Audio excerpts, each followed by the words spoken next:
So నీళ్ళు ఇమ్మంటే నీళ్ళు ఇయ్యక రైతులు కింద మీద పడి కష్టపడి వాళ్ళు పంటలు పండిస్తారంటే ఆ పండించినటువంటి పంటలు కొనక, కొంటే ధాన్యం ఎత్తక, ఎత్తితే లారీలలో నింపక, నింపితే ఈ లారీలు పోయాడు అన్లోడ్ కాక, ట్రక్ షీట్ జనరేట్ కాక, రోజులు కాదండి వారాలు పడిగాపులు ప్రతి చోట రైతులు ఆందోళన చేస్తున్నారు.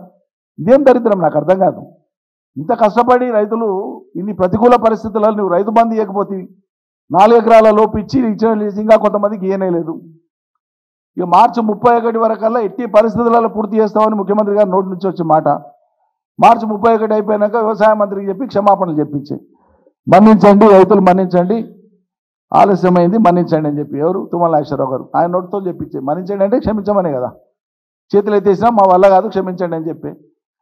రుణమాఫీ అయిపోలే, ఇంకా రుణమాఫీ సగం కూడా కాలేదని మేం కాదు, మేము చెప్తే ఏదో రాజకీయంగా చెప్పినా విపక్ష పార్టీ చెప్పింది.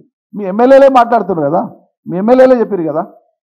తడిసిన ధాన్యానికి వడగండ్లు వచ్చి నష్టపోయినటువంటి దానికి ఏ సహాయం లేదు, ఏ రైతుకు దక్కలే. పోయినసారి ఇచ్చినటువంటి బోనస్ మీరు ప్రకటించింది ఎంత, ఇచ్చింది ఎంత, ముట్టింది ఎంత, ఒకనాడని లెక్క చెప్పిందా? మొత్తం పండిన ధాన్యం ఎంత, మీరు ఇచ్చింది ఎంత, ఎంతమంది రైతులకు ఇచ్చిన, ఎంత అమౌంట్ ఇచ్చింది లెక్క చెప్పలే.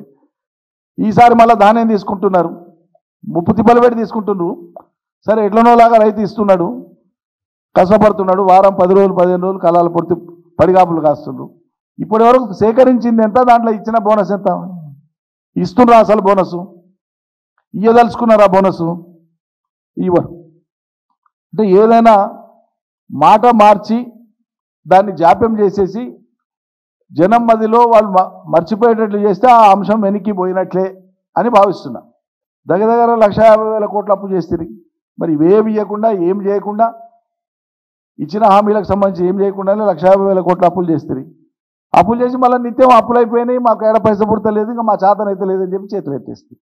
అన్నీ మాట్లాడింది మీరే, అన్ని ఇస్తామని చెప్పింది మీరే, ఎగిరెగిరి దుంకులాడింది మీరే.